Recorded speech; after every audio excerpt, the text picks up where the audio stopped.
Haleluya, jumpa lagi dengan saya, Pendeta Rio Panggabean, Oikumene Ministry Jakarta.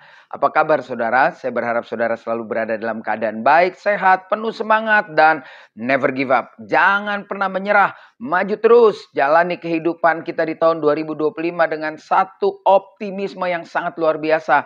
Bahwa rencana-rencana Tuhan di dalam hidup saudara dan saya harus terjadi, harus terlaksana. Dengan cara tentu kita semakin hari, semakin giat meletakkan hidup kita hanya diatur oleh Tuhan.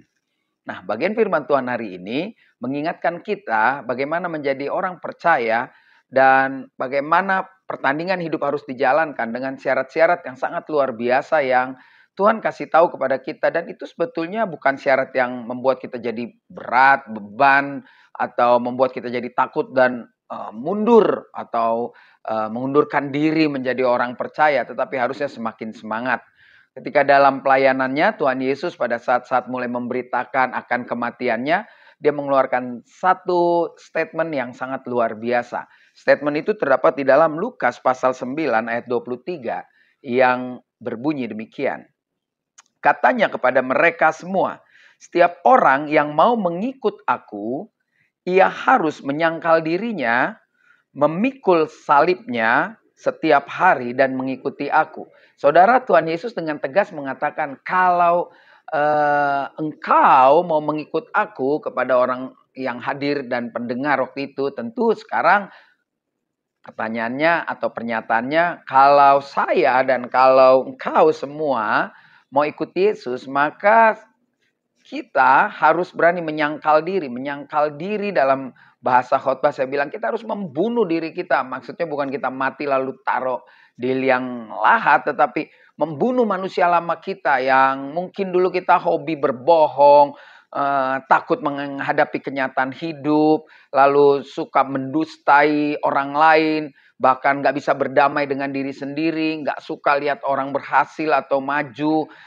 apapun, pokoknya hal-hal yang buruk yang melekat dalam setiap hidup manusia lama, maksudnya manusia yang belum mengalami Tuhan, itu harus diselesaikan, harus dibuang, dan kita harus berani menyangkal bahwa saya tidak lagi jadi pembohong, saya nggak mau lagi jadi pendusta, saya nggak mau lagi menjadi orang yang suka membuat keonaran, atau saya juga nggak mau lagi menjadi orang yang egois, dan lain sebagainya yang kita tahu semua sikap-sikap hidup kita yang lama yang bertentangan dengan kebenaran firman Tuhan.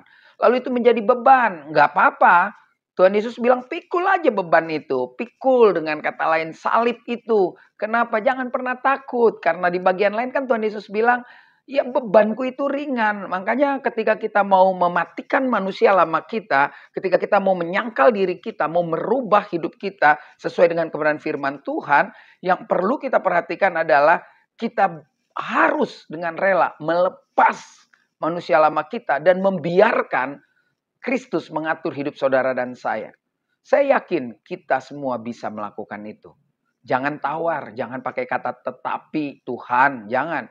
Saya ikut Tuhan, saya rela dihancurkan, lalu saya siap lagi nanti dibentuk oleh Tuhan, dan hidup saya, hidup saudara akan menjalani kehidupan yang sangat luar biasa, yaitu menikmati rencana dan rancangan Tuhan dalam hidup saudara dan saya pasti tergenapi. Tetap semangat, jangan takut menyangkal diri, tetap pikul salib, karena berjalan bersama Kristus, kita pasti cakap menanggung segala perkara.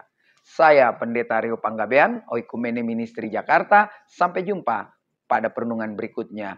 Tuhan Yesus memberkati.